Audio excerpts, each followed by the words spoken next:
Power gaming butt. Power gaming butt. Power gaming butt. Oh, look at my list. It's so elite. Power gaming butt cheeks. Power gaming butt cheeks. What are you going to do? I'm so fucking awesome because of my list. Hello there, FloridaMan40k fans. It's been quite a while, but now we're back. My name is Jimmy, the Ibis Prescott. Here with me are John, the adorable Puffin Lennon. Talking now. Also Dan, the illustrious Flamingo Smith. I'm not making any flamingo noises. I feel like I should have been the flamingo. You guys can switch names if you want. Oh, excellent. It's too late now. John, the Flamingo Lennon. I almost said John Smith. I don't know. I'm confused. We're starting out strong today. Yeah. So, it's been quite a while. I'm sure that anybody who listens on a regular basis knows. It is weird, though, to see our statistics. I feel like we've recently gotten like a weird surge of subscribers on YouTube specifically, even though we haven't posted anything in like almost 2 months. And I think that might be because John has randomly shouted us out on the other podcasts that you've been a part of. That seems to have some influence. Maybe. I do like to go on other podcasts and tell them that I have a podcast, and then we don't record this podcast because I'm a lazy bum. And then everybody's disappointed. And yeah, exactly. For many reasons. But also because Daniel Smith, has been busy. I have. Real fast to rewind. John. Yeah. My brain just stopped working. Happens to all of us. Hey, that's me. You said to our regular listeners, I don't think those exist because we don't release things regularly. Oh, man. They listen as regularly as we put it out. Yes. Yeah. And then there was another quip I was going to say, but I already forgot it. So, instead, I'm just going to dive right in. One of the reasons we've been absent for, like, forever is I was in the process of selling and buying a house, which to do those things simultaneously is pretty much a terrible experience I never want to do again. However, it's worth it because I got a super cool house and I love it. Woo! Excellent. I was glad to see that there was an upgrade. Yeah. So now my Warhammer room, instead of like I had a table and my display cases and everything, and then like to actually play a game, you're like rubbing your butt on the display cases. Now I have like it's more like a gaming hall, you could call it. Like one side, I got my table, I got all my bookcases set up. I could put another table up there. I'm talking about putting a futon up here, and then like that's half of it, and the other half is my like office with the computers, the VR, all that stuff. So it's like bougie nerd heaven right now, and I love it. So apparently I need to find something else to rub my butt on while we play 40k, because that was one of the most memorable experiences. Well, hopefully Cass comes out of the shadows, and we can just rub our butts on him for good luck. Yeah. Oh my goodness. While he talks about ultramarine lore. That always gets me in the mood. So, now that about 20 or 30 people probably just logged out. Goodbye! That's it. That's the show. All right. Next week. But so that's what's cool for me. But Jimmy and Lennon, in whichever order you so choose, what have y'all been up to? Lennon, Jimmy? go ahead. Oh, okay. I have been busy. I am living in Tallahassee, just settling into the art of war business, doing all 40k all the time. And oh man, painting, playing. I just traveled to Oklahoma, and I actually played in the Iron Halo and won, which was very nice. That pause seemed like we should throw something. You guys are gonna be like giving life updates, and I'm just literally just living 40k and trying to just keep myself fed, and that's it. Yeah, I feel like I should have gone first just because my stories are going to be disappointing now compared to one Iron Halo. I don't know. You've been on a few podcasts since then, so I feel like somebody who's keeping up with the general podcast scene knows a fair amount about your experience, but Are there any questions that you haven't been asked regularly? Any parts about Iron Halo or your opponents that you'd like to talk about? I don't want to give like the full breakdown because honestly that was with a super old Marine Codex, like just totally got replaced. It was an old army that's gonna significantly change. But oh man, I just had a really good time. Like honestly, I guess I'll just speak to Iron Halo itself. It was a very well distanced event. There were tables that were very far apart. Every tournament pack came with a bottle of hand sanitizer. Everyone was wearing masks inside. There's a nice outdoor area where I was able to sit down and eat lunch without sitting next to anyone. Just because there's a nice lawn outside. I really enjoyed it. It was very well run, and they had a lot of really good terrain. I think that the terrain standard for 9th edition is higher than it has been, or even from 8th edition. Like I'm seeing more and more terrain in 9th edition, so that's kind of exciting, honestly. Yeah, well, like 2 points to add in there. I was watching the stream for Iron Halo, and at one point they did make a point of showing the rest of the hall while everybody was playing. And at first it did strike me as like a little, like it was a very big, almost like a hangar shape. Yeah, it was a convention hall. Like it was like a fairgrounds hall, but it looked like a hangar. Yeah, and the tables were super far apart. It looked like they had room for at least 100 more people. And I wonder if they, surely they got the venue with that in mind, making sure that all the tables were appropriately spaced. Yeah. And then the second part is playing more games of 40k recently and the terrain rules that they've changed. I absolutely love the versatility that we now have with those terrain rules. The options of like what can be defensible, what can be considered light cover or obscuring, all that kind of stuff. And I think that gives a lot of opportunities for TOs to prepare as well, because instead of you just having some foam corners to put in the middle because everything kind of generally blocks line of sight as a ruin, now there are so many options of what things can be and how it influences stuff. Like you could have a coil of barbed wire on there and just say it's a defensible piece of terrain, and that's still useful. Like it's tactically useful, and I just think it makes a really cool variety. It makes you be able to spruce up your board in ways you couldn't really before.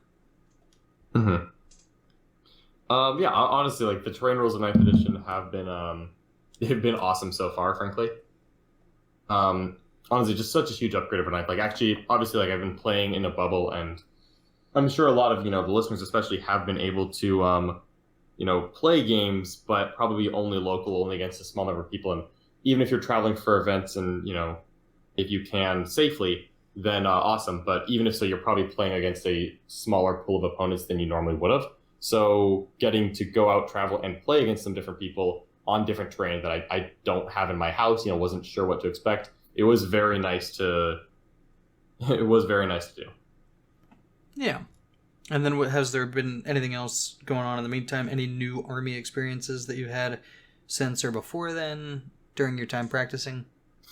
Man, I've been playing so much Imperium, which is just like I've been playing some Gene Circle, just to kind of keep myself up to date on them.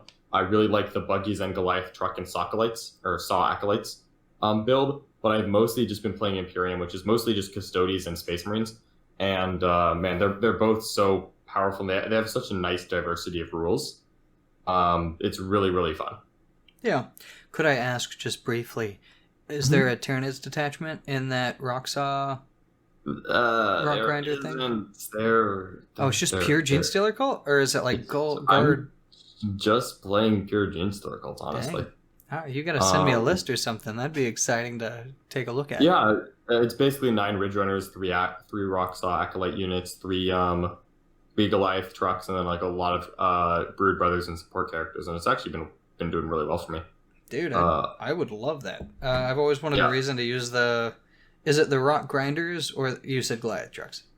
Goliath trucks, just the generic truck. Cool. All right. Jimmy, and don't you have you have a lot of that painted already, don't you? I literally own all of that. I own 3 Goliath trucks, but 2 of them are not built. They're new in kit because I didn't know if I ever wanted to make a Rock Grinder. I was waiting for them to become relevant, but all my Rock Saw units and stuff were painted. I would just have to paint the vehicles. depending on what else Yeah. is supporting characters. Yeah. Because we have a socially distanced RTT in 2 weeks. 2 weeks, yeah. And that doesn't actually have a painting requirement. So if I build them and prime them, that's good enough, and I can get some practice. Currently, and I guess, John, was there anything else you want to say before I segue into my recent hobbying? Segue away. All right, here we go. So, oh yeah, go ahead. Dive in first. I do just want to acknowledge, before we get too deep, as of recording, the Marine FAQ has been out for 3 to 4 hours. We're still digesting all that information because holy crap. I don't know. Depending on how time goes, we might do hot takes at the end of the episode. We might not. But we will be recording another episode pretty much ASAP as we condense that information and digest it a little bit more to get a full rundown. But especially if you looked at the Dark Angels supplement, and I think some of the Space Wolves stuff, like, there's a lot to unpack. So we're, instead of spending an hour with like half ideas and half of the information, we are going to take our time, really get it, and then get that out for you guys. Because I am, like, as much as I hate Space Marines, I've played them a bunch. They're what I've seen so far. It actually seems a lot more fun on like the strong side of the spectrum instead of just oppressive, and it seems like it rewards higher skill play. So yeah, all that to say, there's a lot to unpack, but I did want to acknowledge before we got too deep, we do know it's coming out, and we do plan on covering that extensively. Yeah, and kind of letting those ideas develop a little bit before we like throw something out and we find that something else is more relevant. Yeah, it's like there's a lot of information in there that we want to take a look at. Exactly. Yeah, So, but as far as personal, like, hobbying things in the meantime, I have had my 40k renaissance, you might say. So recently, I don't know what had spurred it, perhaps a conversation between Dan and I of what my intentions were with my 40k collection and moving forward. And we've had discussions of that before. It's like my interest is in the community mostly, and through all of this COVID situation, it's kind of reminded me how much I've missed the travel and the community aspect of it. And as a part of that, going to events and things like that, I do want to be successful. So it's like, why not just give it a more thorough shot at researching what everybody is playing rather than just what I'm playing, making sure that I'm playing something that really complements my own style and stuff like that. So I've actually been exploring a lot more than I ever have before as far as different factions. And recently that has embodied in, like, I had created I was preparing my Space Marines White Scars list, and then we had all this stuff coming out, and that kind of made me feel like I need to focus on a different faction for a moment because things were going to be changing. I'd be practicing for a month or so, and then we'd realize that, Grav Devastators and things like that, it wouldn't be as useful. So I should focus my attention on something else in the meantime. So that went to Chaos, and currently building a Chaos Nurgle Beasts of Nurgle list. Not including the Great Unclean one currently, but it's basically like a very tough to kill backline, and then like a pretty hard punch for a frontline type style list. And I think that's really what I enjoy in this version of the game. Something that's not like an alpha strike. You want to fly in like a wrecking ball and destroy your enemy. You want to make sure that every turn you have some type of versatility or durability that keeps you on the objectives, which of course is what 9th is more about than the blood and gore of 8th edition. So since then, yesterday, I actually played with a Genestealer Cult Tyranids list, and it was the runners, of course, because if you're playing Genestealer Cult, you have to run the 9 runners. I feel like there's not really any way to be more efficient than that. And then I had a second detachment with 2 Exocrines, and then just mixed into both detachments, I had a ton of bodies. So I had 50 Brood Brothers, 40 Termagants, 22 Hormagaunts, 2 Brood Brothers as the HQs for my Tyranids, and then 2 exocrines, one with an adaptation to be a 5-up invul, so I had some durability there. And then I had that normal Gene Stealer Cult, 9 buggies, and the Jackal Alphas, and then threw in a Magus. So, like... Real fast, you said 2 Brood Brothers as HQ. You meant Brood Lords. I just want to sorry. clarify that. I have more Brood Brothers. 50 plus 2 is my HQs. Yeah, Brood Lords. So, yeah, I don't know. It was interesting because I had to go through 4 different books to be able to keep up with my stratagems throughout the game, because we had the 2 Psychic Awakenings, one for Gene Stealer Cult, one for Tyranids, and then I had of course the Tyranids and the Gene Stealer Cult codexes. And I don't know if I've actually played that type of list before, where it's like I'm constantly having to look in all of those books. It really did slow the game down, but it was it was a practice game, of course. But I guess the next step, if I'm going to continue in that path, which I really enjoyed, would be to make like a cheat sheet of all the relevant information, like pull all those strats together that work on exocrines and work on buggies and Brood Brothers and things like that.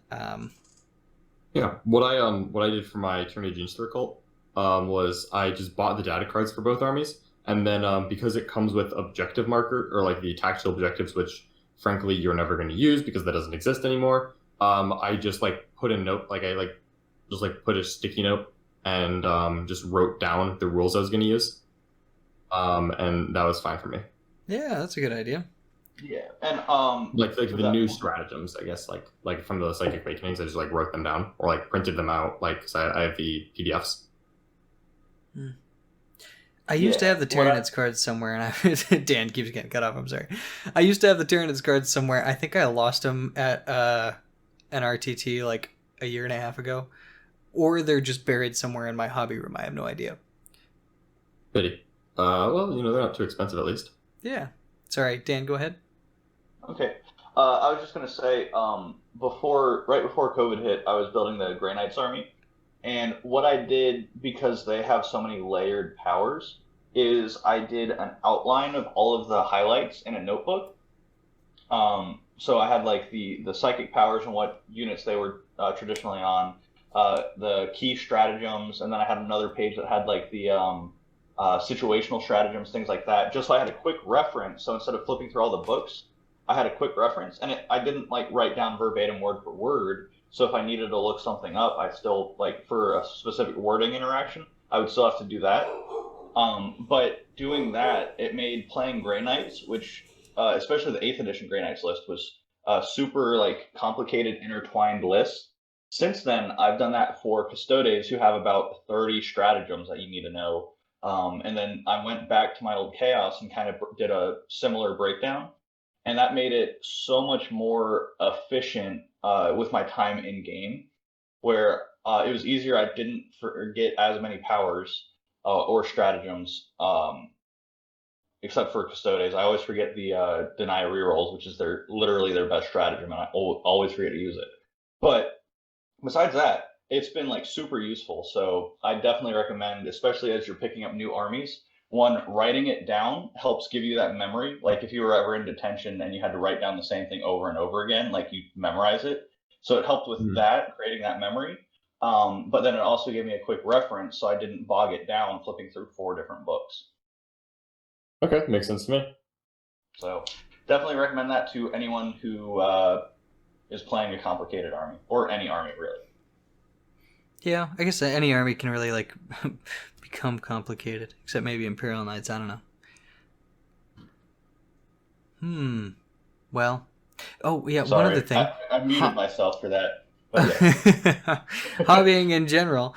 I've been painting a bunch of different things, and I was working on Termagants today.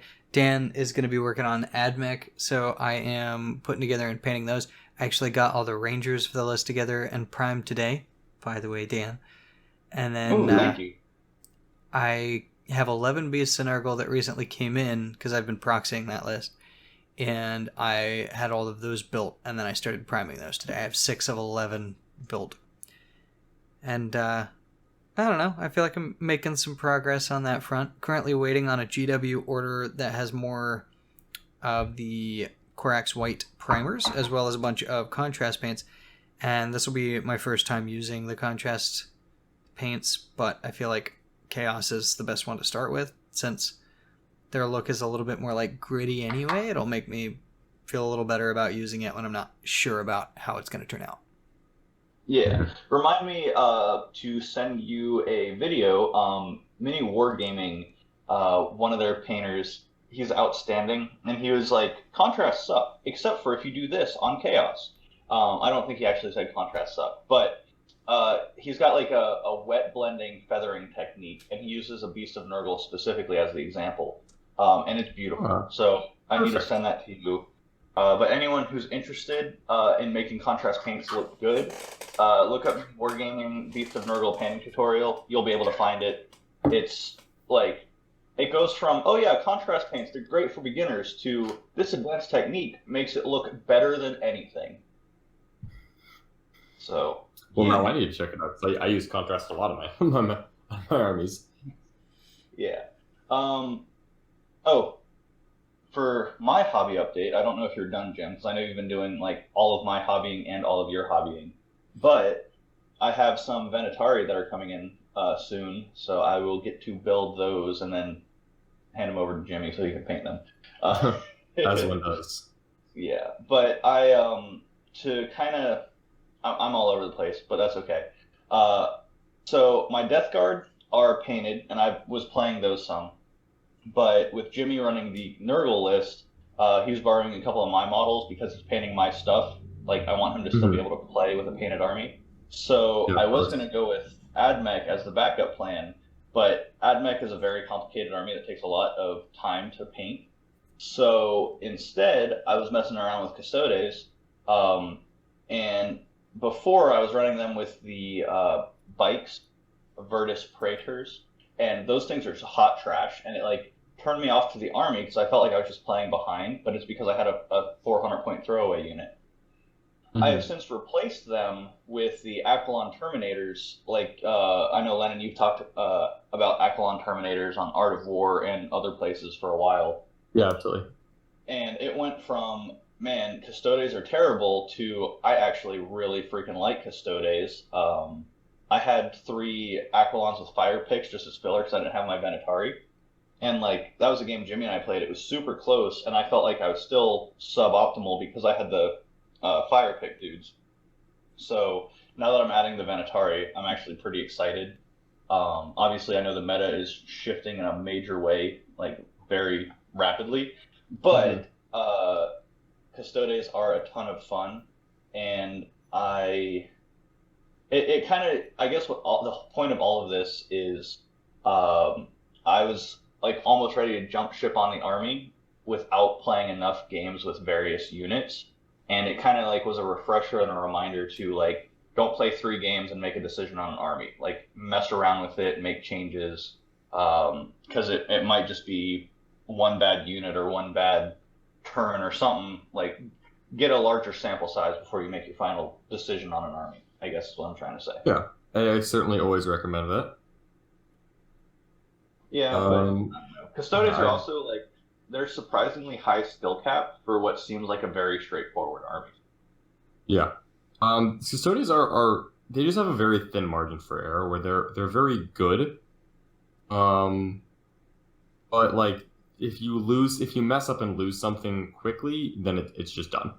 Because like, you don't have that many resources, so you do have to be very cautious with them, and especially you have to be very careful with your CP spending, because you have such great stratagems. It's very tempting to blow your load early, but once you do, they just become overcosted Terminators.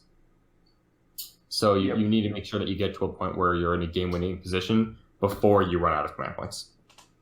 Yeah, and I think the Virtus Praetors, the reason I had so much trouble with them is because their footprint was too big to hide. They're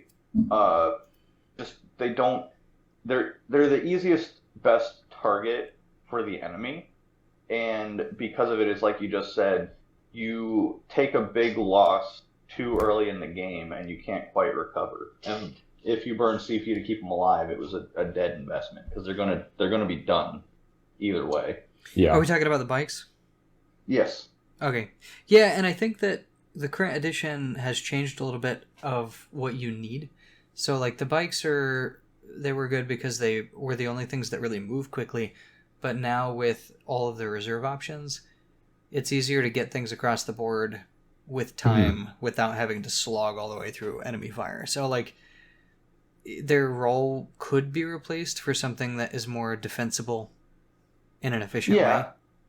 So, and that's basically what my new list does is instead of having one super expensive unit of bikes that want to sprint forward, one, that's not as important because objectives are more condensed towards the middle of the table. And two, I'm just going to deep strike some Venatari, get not lower volume of shots, but more efficient shots. Like 622 is, in my opinion, still the best profile in the game for a ranged weapon. And so I just get very efficient shooting on a small footprint that I can deep strike into obscuring terrain, pop something I can see, hide from the rest of the enemy's army. Like, it's just way more flexible.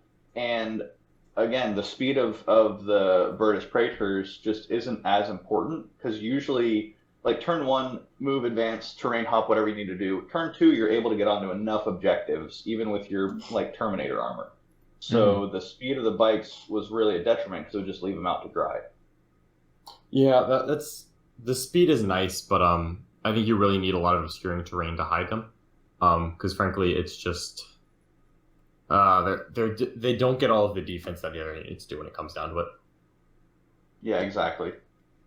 Yeah, and like when you're sitting across the table from that, you can look at that 18 model list and very clearly see what is about to be trying to get up all on your face. So, like, it's always going to be your priority target, take out the bikes, because you know that's going to be the fastest thing. Like, that's the first line that's going to get to you and start tying stuff up. So, yeah, absolutely. Like, they need to be durable because they're always going to be the first target. Exactly. So, I wish I could make the bikes good. I just, for the points, a Terminator's better, I think, just flat out.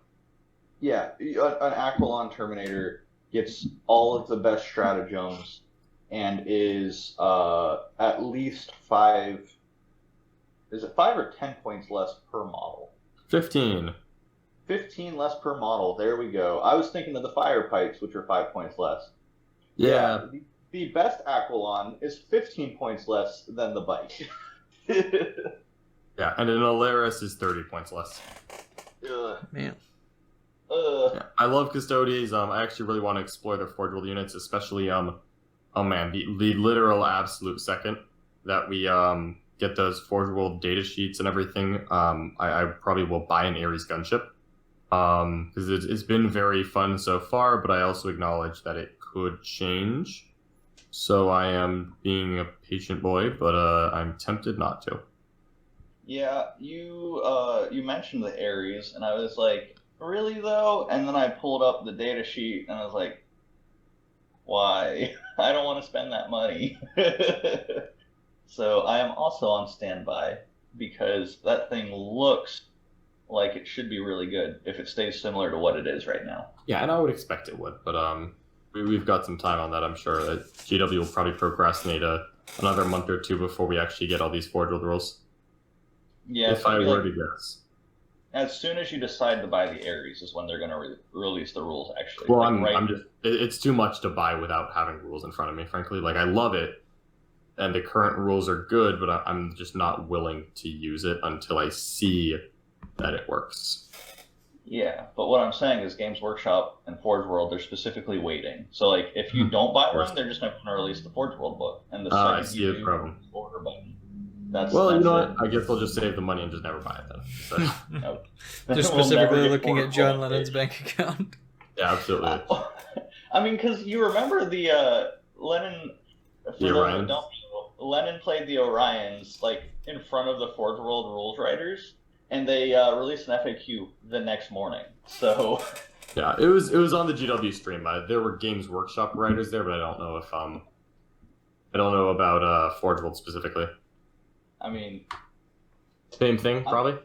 I'm gonna go with yes. Whoever actually writes the rules, I'm gonna go with yes because it was less than 12 hours, and we got the FAQ. Yeah, there was that. So, I just want Tyrannus to be good. That's never going to happen. I don't know. We might get a new, because weren't Tyranids one of the first 2 codexes of the new edition in 8th? It was Admech and Tyranids. They were in the first 6 months, but I think there were 8 or 9 on the list. They definitely weren't in the first 5. So I think they were right after Craft Lavelle there.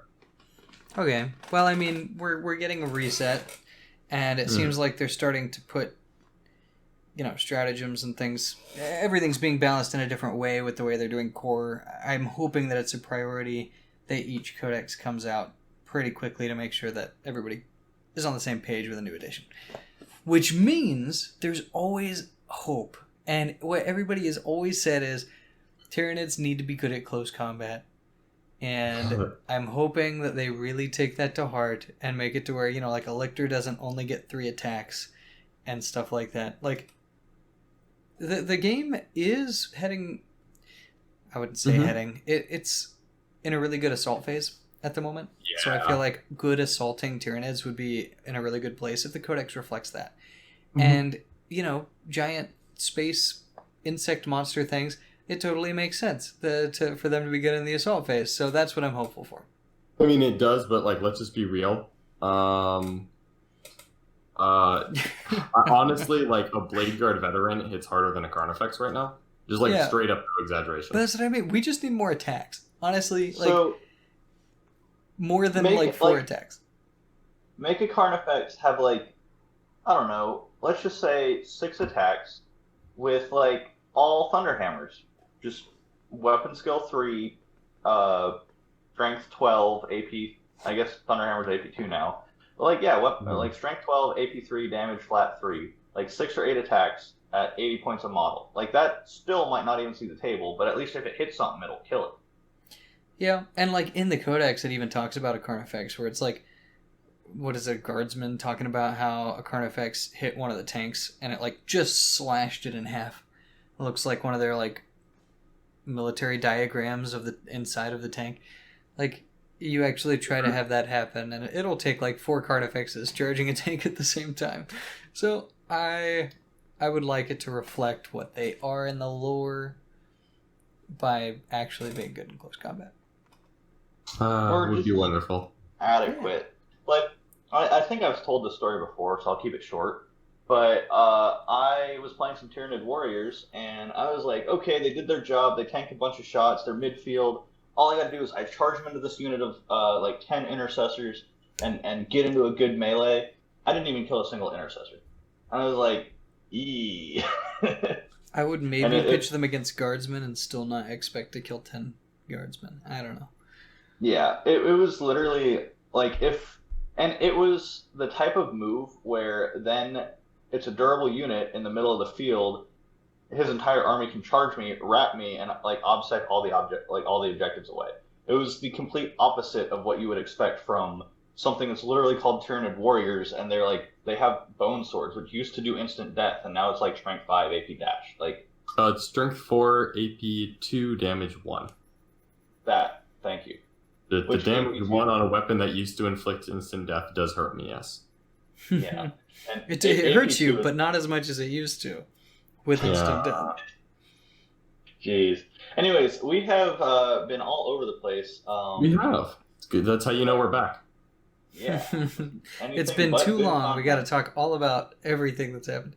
Well, okay, so one thing that might help segue, and let me know if you guys want to talk about something else first, but we've gotten new codexes. Of course, we have a whole new edition, all that stuff. With the information that we are being leaked or now know for sure, are there any directions you guys want to go in faction focus or army building?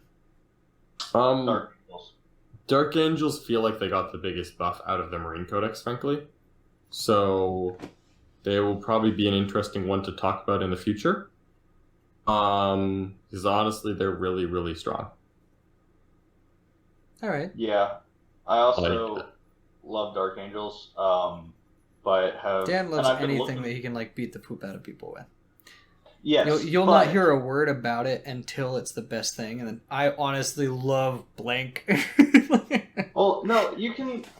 Lennon, I think, will vouch for me on Dark Angels. There have been multiple instances where I've done like my semi-annual checkup. Hey, are Dark Angels worth buying yet? And then Lennon's like, well, I'm gonna be honest, buddy. Like, I can like go up and check the chat if you want, but I have literally no memory of you ever asking me about Dark Angels. Okay. I know that there's Dark Angel Dan, who's Dan Monsolf. Dan acting sus. That's all I know. Listen here. Yes. No, we talked about, and I know our listeners care so much, so that's why I'm going to do this. I know that you started with Dark Vengeance, which had Dark Angels in it. I know that. It was before. Yeah, it was the Orc starter set, Orcs Dark Angels. That was Jimmy and our first army was that Dark Angels half. Yeah, it was painted. We got it from Steve's. I think it was a Dark Angel versus Chaos, but yeah. No, it was the Dark Angel versus Orcs before Dark Vengeance. I don't know. We didn't buy the whole starter set. We just got a painted army of Dark Angels. All right, I'm gonna find the starter box I'm talking about. But anyways, I've also the flyer spam with the church behind it. Was one of the lists we were talking about, and then Samael and his buddies on the land speeders. I mean, and then the Deathwing Knights. The Talon Masters? Yeah, Talon Masters. And then there was the Deathwing Knights that we were talking about with the flails, but then I switched to Death Guard because they did it like marginally better. Mm-hmm. Okay, that makes sense. Yeah. So what is good about Dark Angels at the moment? Everything. Oh man, just everything. All right, I'll put that on the table, and when they ask me, what's your list? Do everything. Everything, just every single thing. I don't even have it written. I mean, John, you've been looking at the changes and stuff, right? Yeah, I have. So I was taking a second to think of oh god, where to start. So basically, the biggest thing with Dark Angels is that they changed Inner Circle, which was a special rule that used to give them Fearless and reroll the hit against like Fallen or something like that. And instead, it is now Fearless, and you cannot fall back if you're in combat with Fallen, and you can only be wounded on a 4, 5, or 6. Like a 1, 2, or 3 unmodified always fails to wound. So basically, they just always have Transhuman up. And the Inner Circle is applied to several units, such as Deathwing Terminators.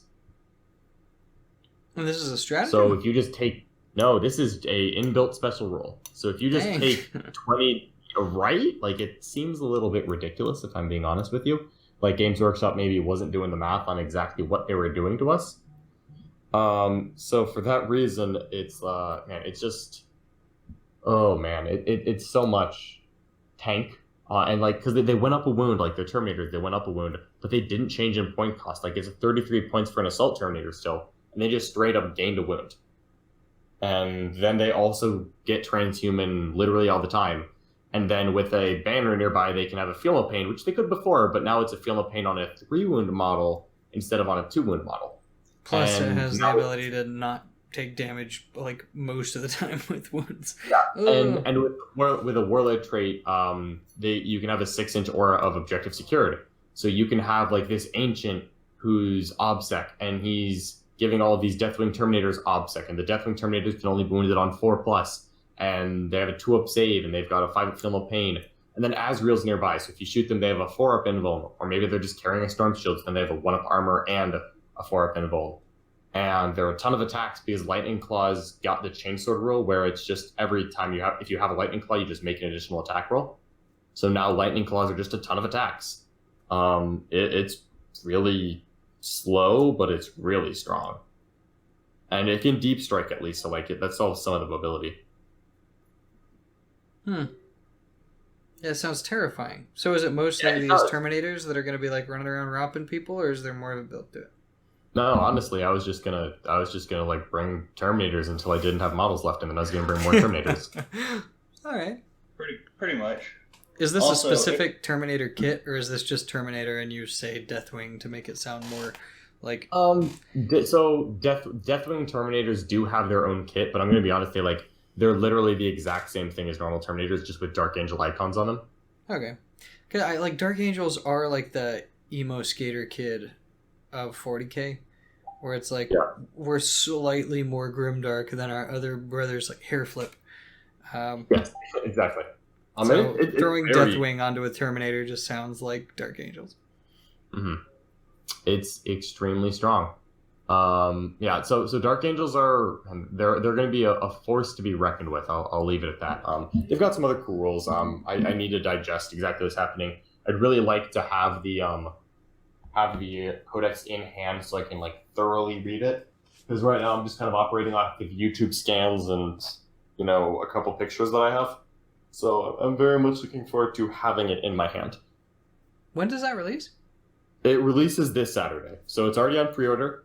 YouTube previewers have already covered it. By the time that you are hearing this, it may already be out. But at this exact moment, I do not have a book in my hand. But I've paid for a book, which means I should be getting a book relatively soon.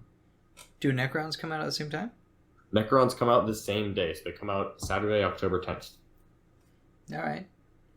Man, so are Necrons, does it sound like Necrons Codex is going to be overshadowed by all of this? No, I actually really think Necrons are very, very strong. So we'll kind of see how it goes. I'll admit Necron's got a lot of changes, and there's a lot of things I see in there where I'm like, oh, this looks good. But I haven't put a full list together. Frankly, I've been overwhelmed with Space Marine material where Necrons I'm kind of just waiting until I have it in my hands. So I haven't gone as deep into the Necron dive, but the things that I'm being told, I see multiple things where I'm like, oh wow, this is really powerful. You can give a lot of different models OBSEC. There's a lot of ways to get OBSEC. There's a lot of different ways to reanimation protocol. It looks like Necrons got significantly more powerful. But I'm not 100% on that yet. So I kind of need to sit on the table, but I see a lot of potential. Yeah, Necrons to me, I fought against them after they got their Indominus stuff, but before, obviously, all of the Codex rules. And the Indominus models are strong. I like them. Lacking invul saves, mostly. But I know the new stuff, there's a lot of tweaks, but it feels a lot like Necrons are going to be that mid-range terror that if you play in the 6th edition, you're used to, where it's just really hard to get through. You'll kill models for sure, because again, they're not an invul-heavy army, but to actually get through them and get to the meaningful stuff quick enough for it to matter is going to be kind of difficult, and it feels like they have the teeth now to make that worth it. To where before, it was a slow battle of attrition, but eventually you just punch through it and then win. Now they have the teeth to win the battle of attrition, is my first impression. Yeah, they kind of make your firepower meaningless while at the same time reducing your firepower each turn. Yeah, they've got a lot of really cool stuff. Yeah, so a lot to process for sure.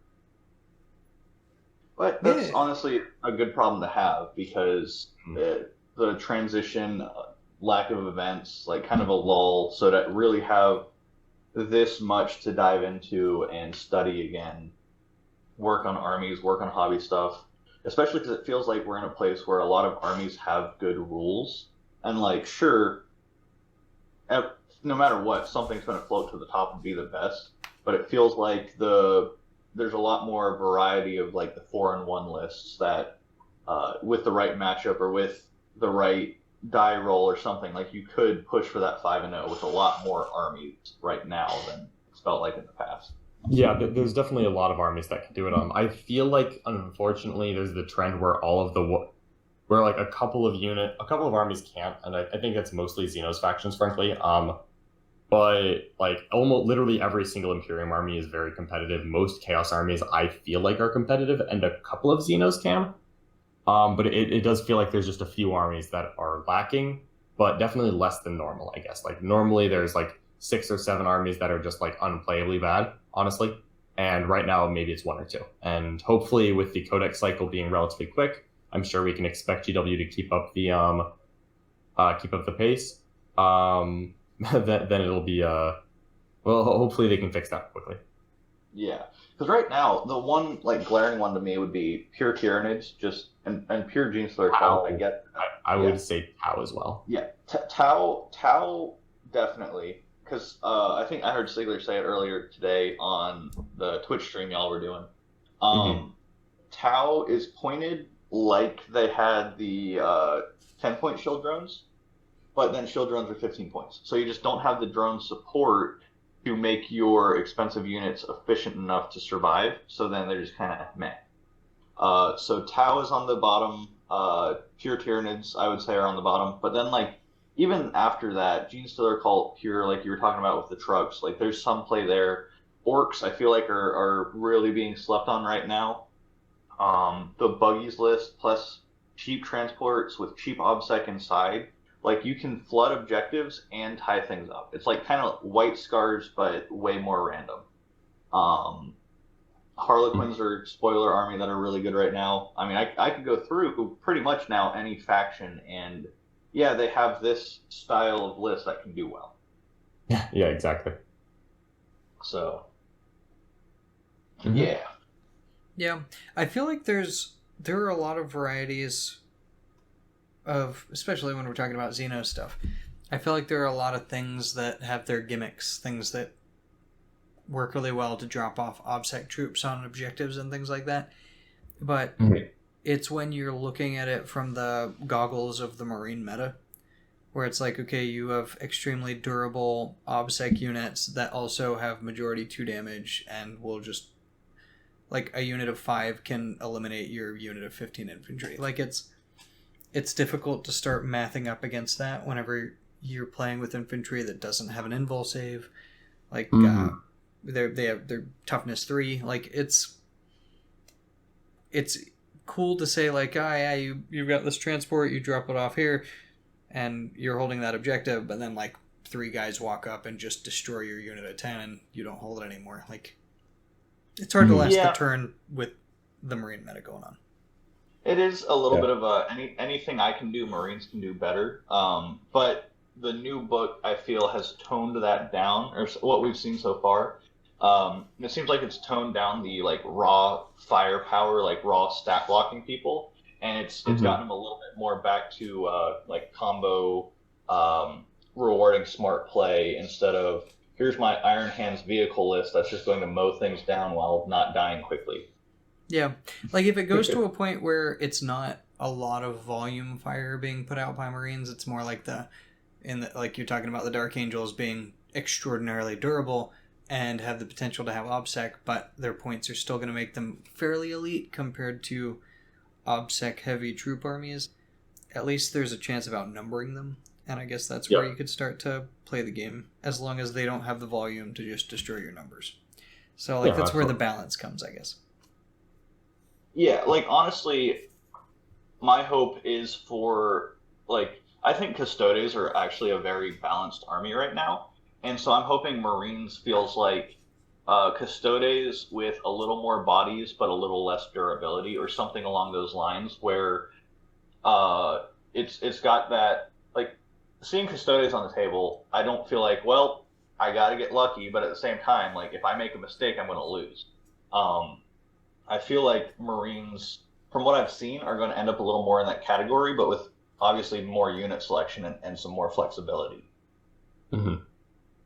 Yeah, honestly, like I think that what they did in Marines was great as long as they keep doing it to other armies too. Like Marines, I think they took a lot of nerfs in different spots, but like they got better in some, and then I'd love to see more armies brought into that level, especially like that kind of Custodes level. I don't know. I'm just optimistic about where this is going.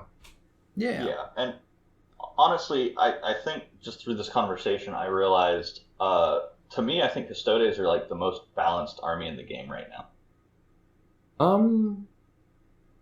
Maybe. I mean, I'm sure that there's going to be some armies that feel like Custodes aren't balanced, but maybe it's just because that army's not balanced. I don't know.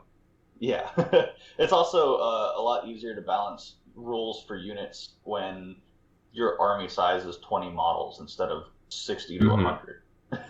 Yeah, of course. Or your codex is like slightly more thin. Like I can understand having a situation where like one person's codex is thicker than, I don't know. Like you talk about the scope of Imperium or even the scope of Chaos. Like you have these kind of mega factions compared to the smaller factions that have a single codex. It's just hard to like. It's kind of like a juggling act when you have a lot more to deal with. There's always going to be something good in there. Yeah, and you bring up a good point with Chaos specifically because as of right now, you still have like certain buffs from the Demons Codex works on Death Guard Codex, works on CSM Codex. So there's a lot of like interwoven buffs that can like sneak through and make something oppressive. And Marines with all the supplements before dealt with that issue because like, oh hey, here's this really cool rule, but when we apply it to Iron Hands, suddenly it's broken, or when we apply it to White Scars, suddenly it's like just perfectly efficient. Single book factions feel a lot easier. Yeah, they don't into that like accidental overlap break the game.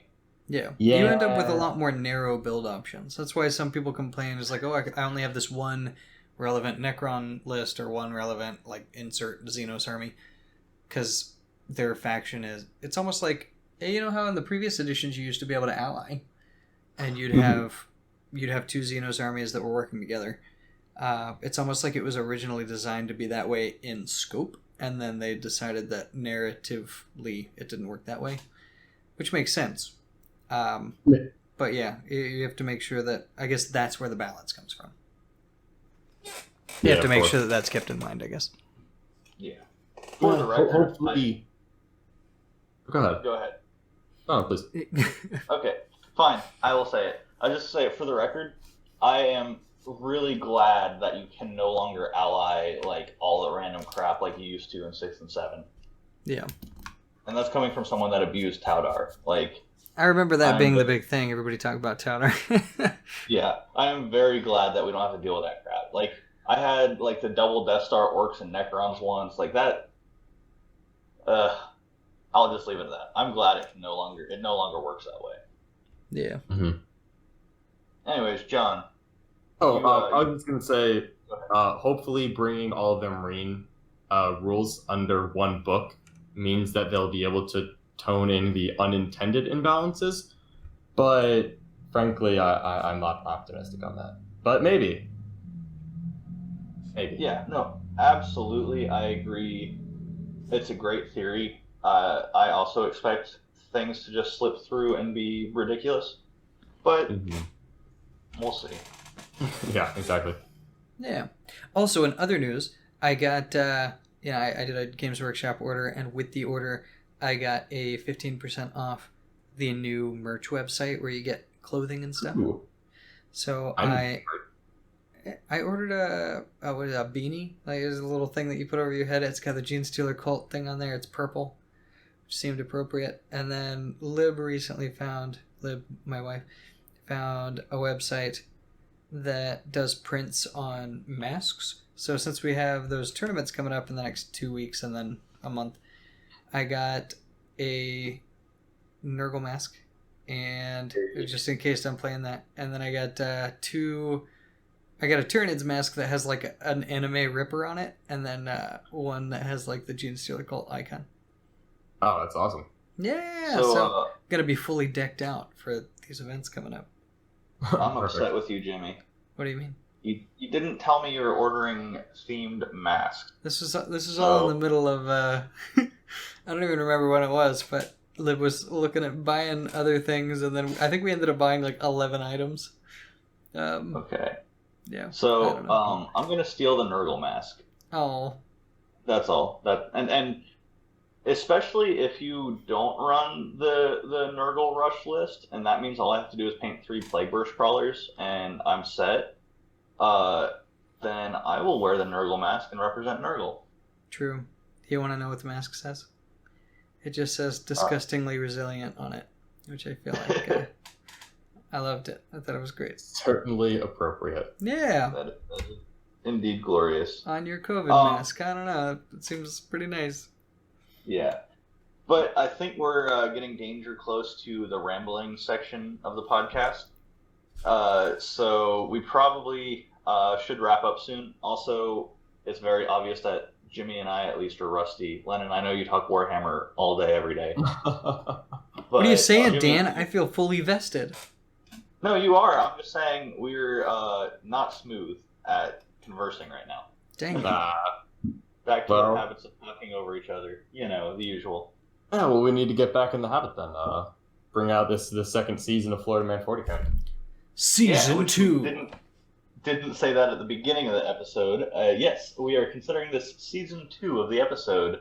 Electric Boogaloo. Let's do this. Mm-hmm. Season 2 of the podcast. Yeah. Yes. That's our excuse for going like 2 months without recording. It's a new season. Can't get mad now. Exactly. So, yeah, if Adam can get away with it, we can get away with it. Exactly. Good old Adam. But yeah, you should be expecting a lot more frequent episodes from us soon. We'll be going over much more in-depth in Marine book, probably after we actually have it in our hands, just to make sure that we're being thorough about it. But I'm super excited to talk Marines, and as always, there will be talk about how to keep other armies viable, because it is not just about Marines, and there are other things to talk about, like our beloved forces of the Hive Mind. Yeah. Yeah, you gotta send me that list. I would like to. I'll build my Goliath trucks. Oh, you To should. make They're sure great. that- They're honestly like my favorite part. How many? And this will be my last little question before we get off. But how big are your units of Roxas? Is it units of 10 so they could 3 fit in units there? of 10. Yep, 3 units of 10 with 3 rock slots in each. All right. And then, do they have like a disembark stratagem where you can like get out and rip people up, or is it just kind of like? Nope. I just sit in the truck and I advance and charge out of it for 1 command point, and then with Twisted Helix they get +2 to the advance. So they can hop out pretty far, honestly, because they end up going 10 plus, or they go a minimum 10 out of it before they charge. Because if they roll a 1 on the advance roll, it'll be, if they roll a 1 on the advance roll, it's 12. So it's 11 plus d6, so minimum 12 on the disembark, and then they can charge. They can actually get around pretty quickly. Wait, why do they go that fast?